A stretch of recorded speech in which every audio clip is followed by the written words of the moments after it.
Questions 1 to 6. Excuse me, can you give me some information about purchasing a cellular phone? Of course, my pleasure. We carry all sorts of phones, from the most basic phones to very sophisticated web-enabled phones. I will do my best to help you find a phone that suits your needs. Thanks. I'm looking for 2 cellular phones, one for me and one for my son. I think I won't need anything too sophisticated, just your basic phone functions. But maybe my son will like something with more functions. Sure, well, let's take a look. So you have no preferences at all? What about the size or colour? How about the brand? Well, I don't really care what brand the cell phone is, but I guess I don't want anything that's too big or too small. I want a phone that can fit nicely in my hand and in my pocket. If it's too big, it might be too heavy, and if it's too small, I might lose it. Colour, I don't really care about either. Well, I don't want a pink phone. Ah, okay, so let's look for something suitable for a working person. How about this one? This one is the R55. It is black, not too big, not too small, all the usual functions. The best feature of the R55 is that it can be used worldwide, even in Europe or Asia. It looks good. How much does it cost? It is only $100. If you sign up for a calling plan, then we will give you a $50 discount on the phone. How old is this model, though? I don't want anything that's too old. This model was introduced into the market about 3 years ago, so it is a bit older, but be assured it will still work fine. Well, I think I still want something not as old. How about from last year? Any good phones from around that time? Yes, there are some. How about this one? It's the new model of the phone you just looked at, called the W55. Most of the features are the same. There are some new features on the W55 though. The battery will last up to 2 days longer, and the overall weight of the phone is lighter. How much is this one? This is selling for $150. If you purchase it along with a phone plan, then it will be only $100. Okay, I think I'll take this one. Now, I need to pick up a phone for my son. I think he'll want something more trendy, so how about a new model for him? Nothing too extravagant or expensive, though. This right here is the newest offering from the leading company in the cellular phone business. The phone is called the Rocket. It is well suited for teenage users. Among the teen-friendly features are 10 songs to choose from, a free messaging system that allows friends to send text to each other, and voice recognition dialing. The thing most younger users like about the Rocket is that it has a screen that changes colours. All this for only $100 with a purchase of a 1-year phone plan. Sounds like something my son will like. Can I sign us both up at once? Yes, of course. Both of you can share one plan. You will pay only $50 a month for both of you to share a plan. That's it? Only $50 a month? Yes, that's all. Now look at questions 7 to 10.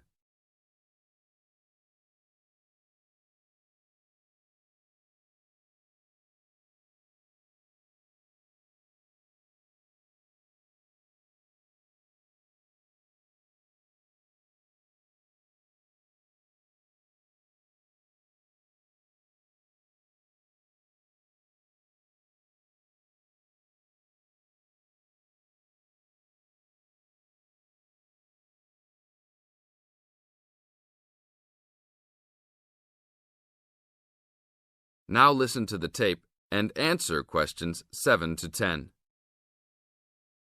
Okay, I will need your information. Name and address, please. Richard Derek Jones. What's your profession? I'm an engineer. Address, please. 322 First Street, San Francisco, California. And phone number, please.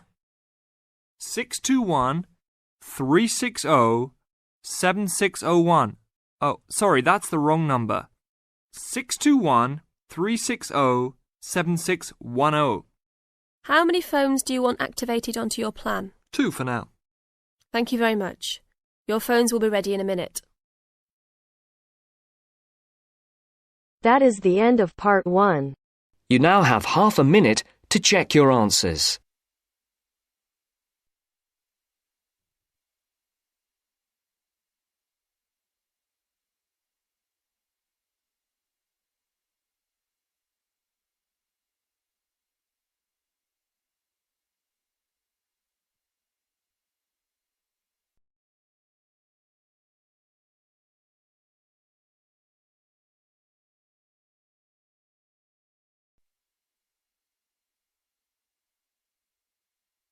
Now turns to Part 2.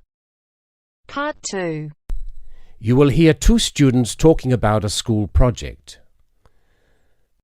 First, you have some time to look at questions 11 to 15.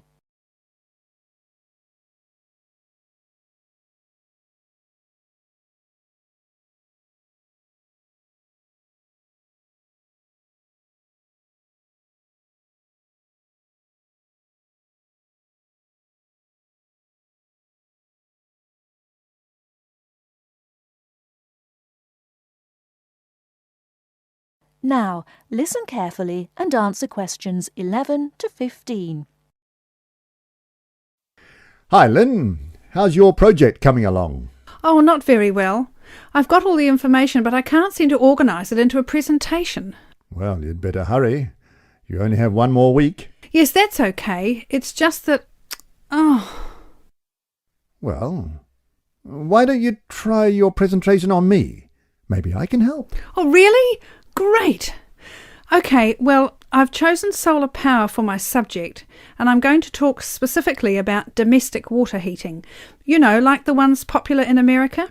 I've got some facts here. Oh, that's good. But just start your presentation from the beginning. Oh, right. Well, here we go then.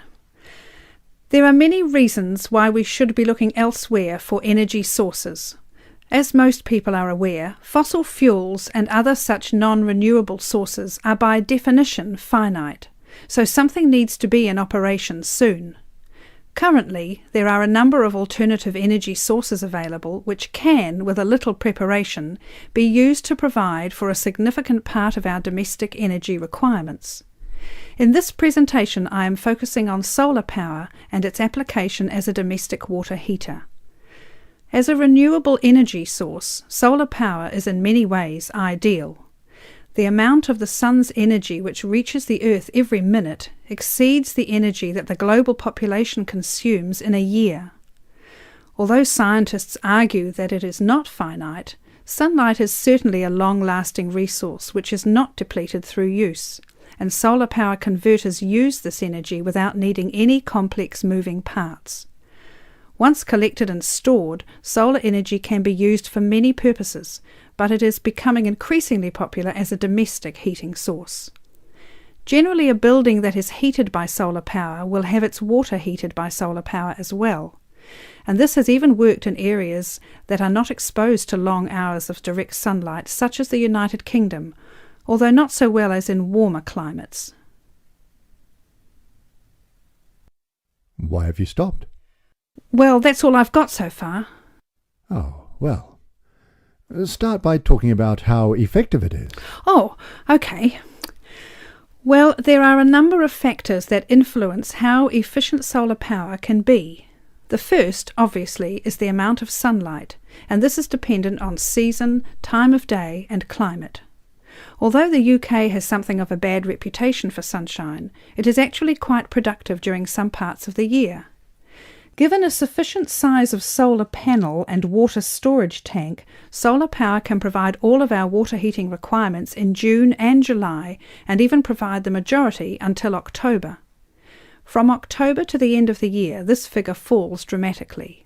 December is the least productive, being able to supply less than 5% of the average household's hot water requirement. It is at this point that solar power needs to be supplemented with a more traditional form of heating. From January, solar power becomes more effective at a rate of about 20% per month, although this rise decelerates to around 18% by May.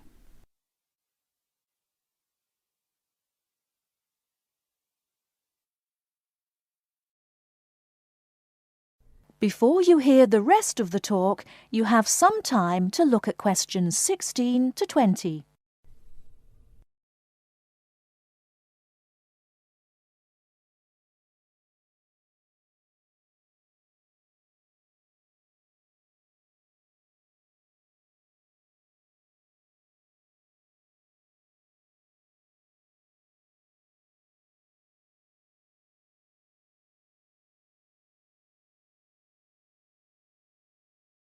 Now listen and answer questions 16 to 20.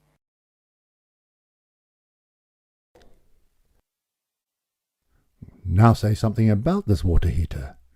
Do you have any information about that? Oh, yes, I've got an illustration of a water tank here. Well, that's good, but you'll have to describe it. Right. Well, the ideal water tank in the UK has a capacity of 45 to 50 litres, but must be at least 40 litres to be effective. The solar coil is put in the bottom of the tank to heat the water. Now remember that solar heated water will not get quite as hot as fossil fuel water heaters. The bottom half of the tank is normally 20 degrees, and this is why it is important not to have a tank that is too large, as that would take too much energy to heat. In this illustration, it rises to 40 degrees from halfway up. Don't forget that hot water rises, so the top third of the tank is the hottest and reaches an average temperature of 65 degrees. And what's this second layer around the tank? Oh, that's insulation. Because the tank is often either outside or just under the roof, rigid foam is used as an insulation layer. It should be at least 80 millimetres thick all around. Well, that seems like a good presentation. All you need to do is to prepare some short notes and a larger illustration so you can use it as a demonstration and you'll be fine. Oh, you think so? Well, thanks very much for the help. Maybe I could do the same for you one day. Maybe. Anyway, I have to go. Good luck. Thanks. Bye. That is the end of part 2. You now have half a minute to check your answers.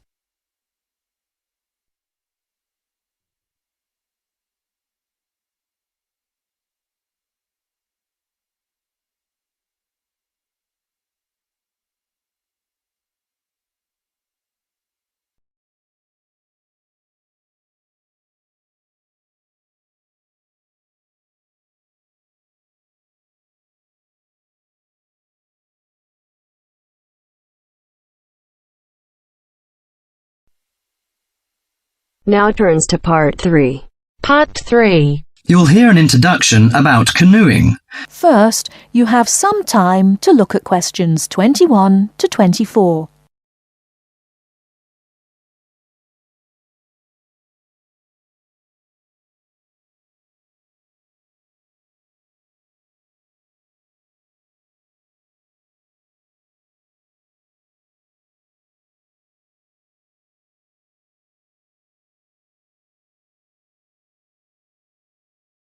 Now, listen carefully and answer questions 21 to 24. Have you imagined paddling around on a river in a small boat? Canoes, which are narrow boats and usually hold 1 or 2 people at the most, are particularly well known for being unstable and turning over in the water. But more and more people enjoy this dangerous sport. Today, Cynthia Bocci, an adult education teacher and an addict of canoeing as well, will share her experience of canoeing with us.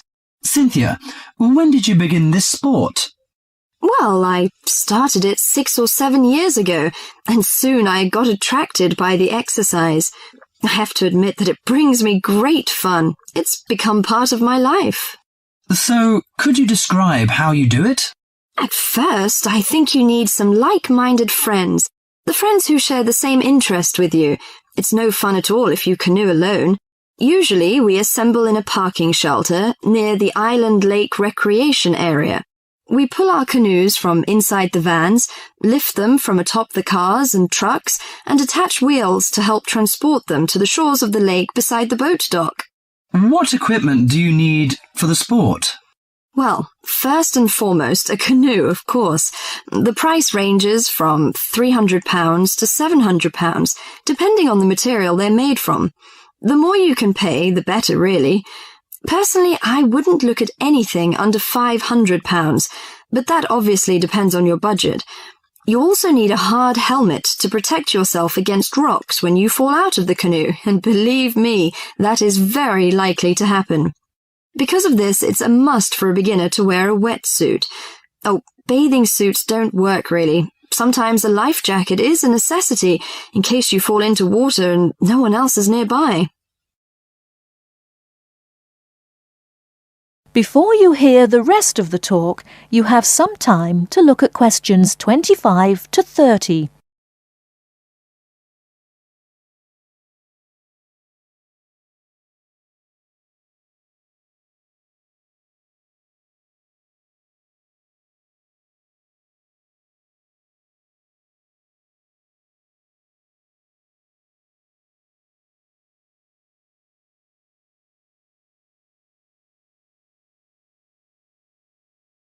Now listen and answer questions 25 to 30. Think it's all worth it? Absolutely. I just love it. It's exciting, exhilarating, yet it's peaceful and it's calm. You can work as hard as you want to, or you can take it easy. In addition to having fun, canoeing offers a workout without realizing you're working out. Besides being a great exercise, which is good to heart and lungs, you gain strength and mobility. You build strength not only by paddling, but also from lifting and carrying your canoes. You can also exercise your mobility. Frankly, I never had upper body strength until I started canoeing. Now I can pick my canoe up and carry it on my shoulder with no problem.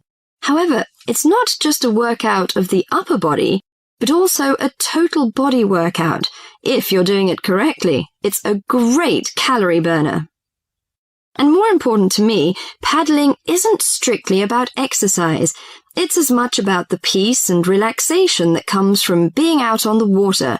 I saw it described on a brochure as liquid medicine for the soul, and that is so accurate. It allows you to take a mental break from your ordinary routine. It's a lot of fun and you meet a lot of great people. We connect on the waterways by responding to email invitations, posting on websites and club announcements. Also, it's a great way to get an up-close view of nature. You can sneak up on wildlife. I've been right next to ducks, deer, and all kinds of birds. You just get a different view than you can get on land. I especially enjoy camping by canoe. It's like backpacking without having to carry a pack on your back. You can put everything you need in the hatches of the canoe. Have you experienced this kind of camping? Well, whatever you say about this sport, it's never dull. I think on one level it's a serious activity and you can become a real champion, but it's a small group who take it that far. But for most, it's a fantastic sport for anyone who likes adventure. That is the end of part 3. You now have half a minute to check your answers.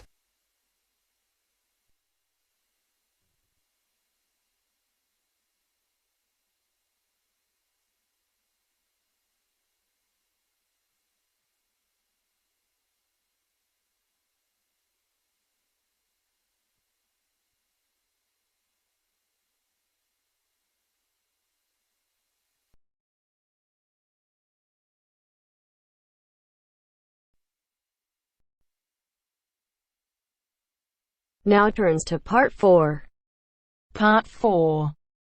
A second session on interview skills.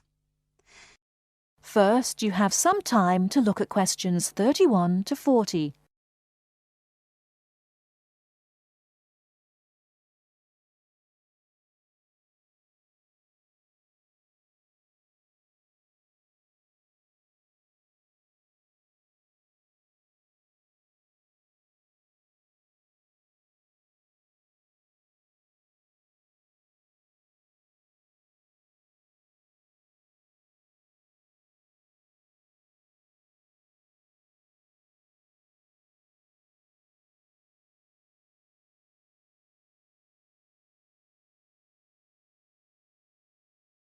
Now listen carefully and answer questions 31 to 40. Hello there everyone, and welcome to our second session on interview skills. Now we have already looked at what to say in the interview and what to wear. So let's consider non-verbal behaviour, or as it is more often called, body language.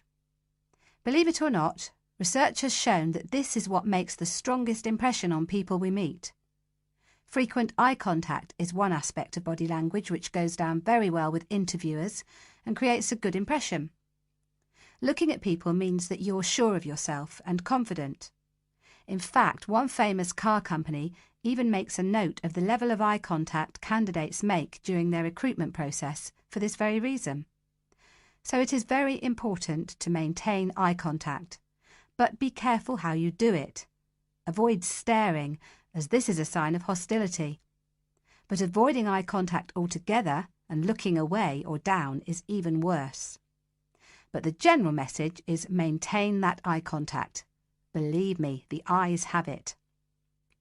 Now, along with eye contact, Smiling is one of the other important non-verbal actions which say more to the interviewer than any answers you give. A good way to create a good impression during the first few minutes of your interview is to smile warmly when you meet the person or people who will be interviewing you. It shows them that you are relaxed. Facial scanning takes a triangular route, from the eyes down to the mouth and back to the eyes. Even when you aren't speaking, an interviewer will be noticing your mouth, so give a relaxed smile whenever you feel it is appropriate.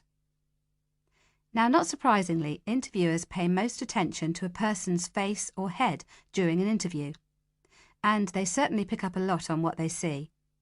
Researchers have identified nodding as going down very well with interviewers. This simple gesture shows that you are listening and paying attention. Another useful head gesture is to tilt your head slightly to one side. Now, this reinforces that you are listening well to what the interviewer is saying to you. However, tilting your head back isn't such a good idea, as this signals arrogance, and drooping your head forward indicates that you are lacking in confidence. And as we all know, that is exactly the opposite of what an interviewer wants to see. So the message is, mind your head. Now, posture, or the way that you carry yourself, is an important area of body language to be aware of. And it is one of the first body language signals that interviewers read as you enter a room. Posture also matters when you're sitting down. A well-supported position, with your shoulders square and sitting full back on the chair, will give the impression that you are confident, which is just what the interviewer wants to see. I once interviewed a candidate who perched right on the edge of her chair throughout. I kept feeling that she was about to run out of the room in terror. However, occasionally leaning forward slightly when the interviewer is speaking reinforces the message that you are keen and interested, as well as showing the interviewer that you're actually listening to what they are saying. But don't overdo it by leaning too far forward. That can be a bit distracting for the interviewer. Now, we all tend to use our hands to gesture, especially when we are explaining something or as we become involved in what we are saying. This is fine. It shows that we are keen and perhaps even excited about something. However, what can work against someone at an interview is when they fidget. This kind of moving about is, of course, what we do when we are nervous, and fidgeting can be very distracting to watch. So if this is a problem for you when you get nervous, it is a good idea to practice sitting with your hands gently resting in your lap or on the arms of the chair. Try not to fold your arms, though, as this tends to look uncomfortable or hostile. But whatever movements you make, be careful with your hands. They need to be kept well away from your mouth, head or face. In fact, experts say that when a hand flies up to or over a person's mouth, it implies that the person is worried or wound up about something. For most of us, staying calm in an interview situation is a challenge, so putting in a bit of practice in advance will help. So, to end with, here are a couple of suggestions on how to improve our body language. A good idea is to choose a role model, such as an actor or fictional character, or a public figure or someone you know. Then sit calmly and imagine that you are this person. Now, other countries have different body language signals. So remember that if you are being interviewed abroad, you may want to check if there are any special gestures to avoid. It's also a good idea to get used to reading body language signals. You can do this by simply watching how people interact in public places, such as on the streets or in restaurants. And finally, when people have struck up a rapport, it is reflected through the natural mirroring of each other's body language movements. So you can use this to your advantage by occasionally mirroring the interviewer's own movements. For example, if they lean over to one side, you can do the same a few seconds later. It helps to create a special effect known as similar to me. But don't do it too often or the interviewer will notice. Now, any questions before we move on to